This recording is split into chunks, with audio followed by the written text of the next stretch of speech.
Sorry. Oh, sorry. I had a rough, real rough night. Went to a party. I think I drank too much. Oh God, this light is so bright. Oh, I'm sorry. Since Saturday. What time is it? Oh Jesus.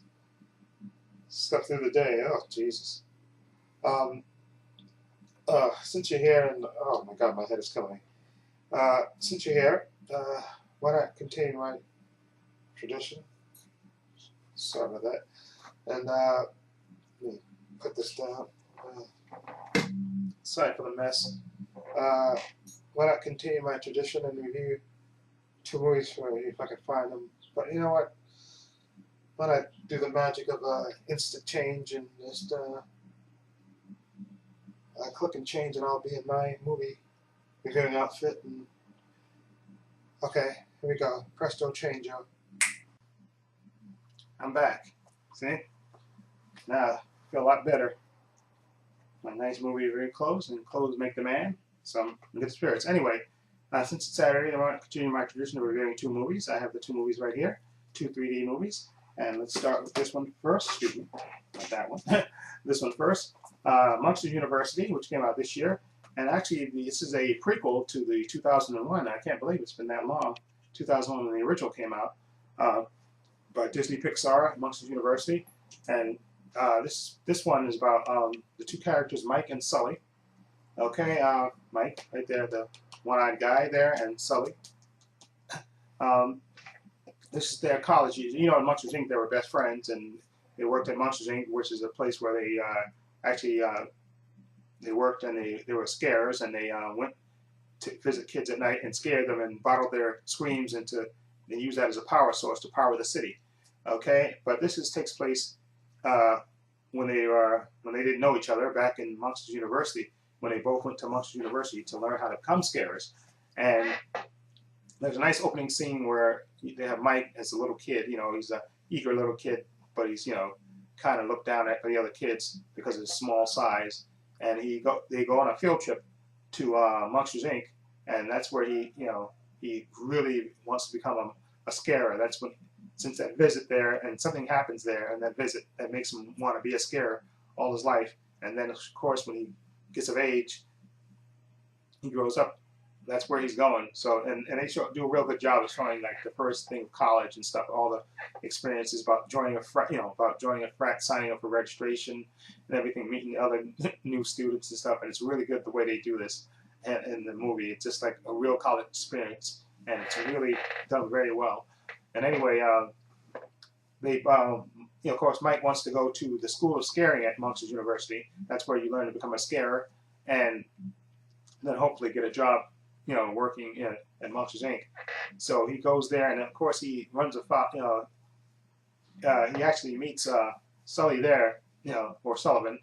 He meets him at the school, and they of course don't get along at first because Sullivan's like a legacy. His father was a scarer before that, and so the teachers kind of give him sort of like a free pass, and everybody looks up to him because his father was a scarer, and he's kind of like the jock, and of course he clashes, of course, with Mike, who's more serious and wants to be, a scarer and stuff, and then there's an incident that happens, which I don't want to spoil, which kind of gets them kicked out of the School of Scaring.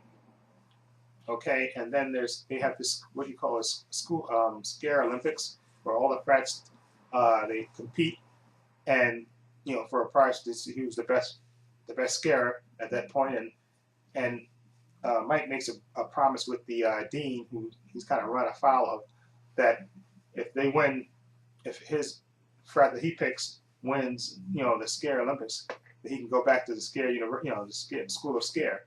He'll get let back in, and she even tops it that she said, well, if he wins, his whole frat will get let back into the School of Scare. Of course, he picks, he has to pick the, the frat that nobody wants, okay, and which has the, the kind of the sort of the outcast in it, and of course he's short one person, so guess who he has to pick? Okay, Sully. Okay, who, like I said, they have this clash of ideals. Sully is more of a party guy, and Mike is more serious, but they have to team up together to win these Scare Olympics, so they can get back, put back into the school of scare. And this rest of the movie is basically about them, winning these competing in these competitions and stuff, and their relationship with the other frat members. And it's a really well done movie, a lot better than I thought it was going to be.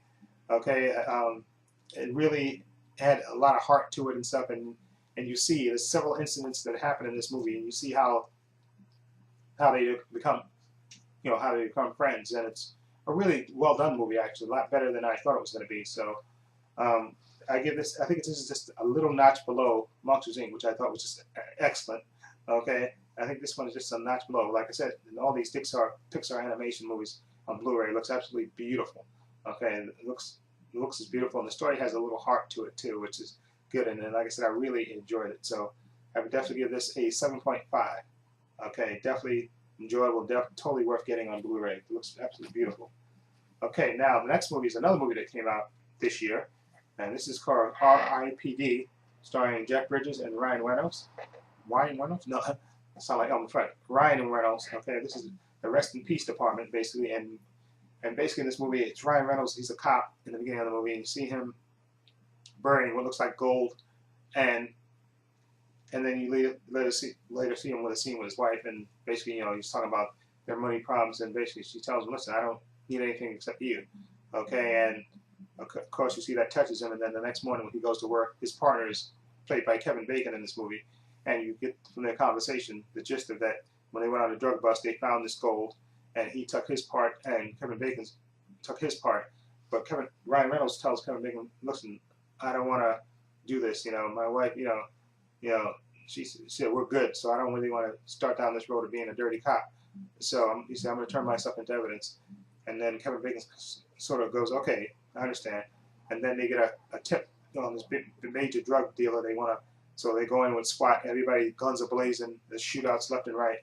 And then you see Kevin Bacon's character basically murders Ryan Reynolds' character, saying that, I forgot what he told him, but he murders him because he said he didn't want to give up his gold, basically, and he shoots him point blank in the face, and he falls down, hits his head, and dies. And then you see him, he gets up, and you see everything in slow motion, everything that's all around him, and he gets shot up to heaven, where he meets Mary Louise Parker's character, who's played Proctor, I believe, and she's like the head of the R.I.P.D department, which is the Rest in Peace department. And he meets Jeff Bridges' character, who he becomes partner with. He has to become partners with. And basically, Proctor tells him that you have to team up with him, and you go down to Earth, and you basically capture the undead that don't want to rise back up and be judged. So you have to go down there and basically apprehend them, and that's your job. And so that leads, the more you do that, the more it counts in your favor during judgment. Okay, before you get sent to heaven.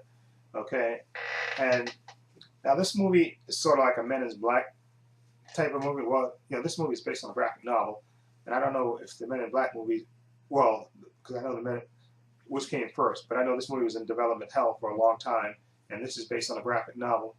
But this movie was a disappointment to me. I would looking forward to seeing this because based on a fellow YouTuber's recommendation. But like I said, the best parts of this movie to me were Mary Louise Parker as Proctor. I thought she was great, really sarcastic and droll. And then plus Jeff Bridges, who I thought was hilarious. Okay, is this wisecracking lawman who basically, I think he got killed during the Old West and stuff. So that's why he wears the cowboy outfit and had the big hat and everything else. Okay, and Ryan Reynolds is basically trying to figure out what's going on, and when they get sent back to Earth, of course they're not. When they get sent back down to Earth, as you see in the trailer, to everybody else they look like two different characters. Ryan Reynolds' character looks like an old Chinese man, and Jeff Bridges' character look like the incredibly hot Marissa Miller. Okay, but the script in this movie ultimately lets everybody down in this movie. It's very weak, and like I said, the beginning of the movie sort of drags, and before the main plot kicks in. Okay, but also there's terrible CGI in this movie, which looks absolutely horrendous. But like I said, the second part of the movie, when Kevin Bacon's character gets more engaged in the movie, then the movie kind of picks up a little bit more during the second half. There's some great scenes, when they basically trying to stop Kevin Bacon's character's plot okay, which I don't want to spoil, but it has to do with basically sending everybody back down to to Earth, letting the undead stay on Earth. Basically, I think that's the basic plot of it. But like I said, the script and the direction, especially in the beginning part of the movie, is just very, very weak, and it's, ultimately it's a disappointment. Okay, like I said, I didn't mind it. It was a ripoff of Men in Black, because it is. There's the two mismatched partners and stuff, and except in this case it's the undead instead of aliens. Okay, but ultimately it's a weak story. Okay, and weak direction. It's like I said, the second half of the movie sort of picks up and kind of makes up for the horrible first half, but the CGI absolutely sucks and the script is very weak. Okay, so I would definitely give this movie a 5.5 or 6. Maybe let's give it a 6. I'll give it a 6, mainly because Jeff Bridges and the second half and Mary Louise Parker. I'll give it a 6 out of 10. But it could have been a lot better. Like I said, the movie's like 96 minutes. And maybe if they give it more time, or maybe the script was better, you wouldn't have noticed its flaws as much. Okay? So, again, I'll give it a 6 out of 10. Okay? And I'll give Monsters Inc., or Monsters University, excuse me, a 7.5. That's one notch below Monsters Inc., which I thought was really good and funny. This is good and funny. It had a couple moments that made me laugh. Beautiful animation. And it had a lot of heart to it, so definitely enjoy that. Okay, so let me know what you think of those two titles. Feel free to leave comments down below, and I'm going to go back to catching some sleep. Okay, this is Trepacer saying so long and take care. And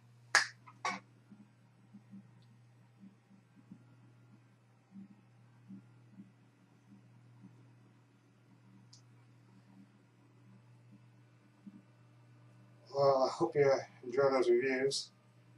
So let me get some more rest. Ah, Jesus, the light's still too bright. And I'm gonna be comfortable with my bottle and relax, and let me know what you think of these titles, and feel free to leave comments down below, and please be quiet about it. Okay? This Trepacer saying so long, and do the rest. Take care.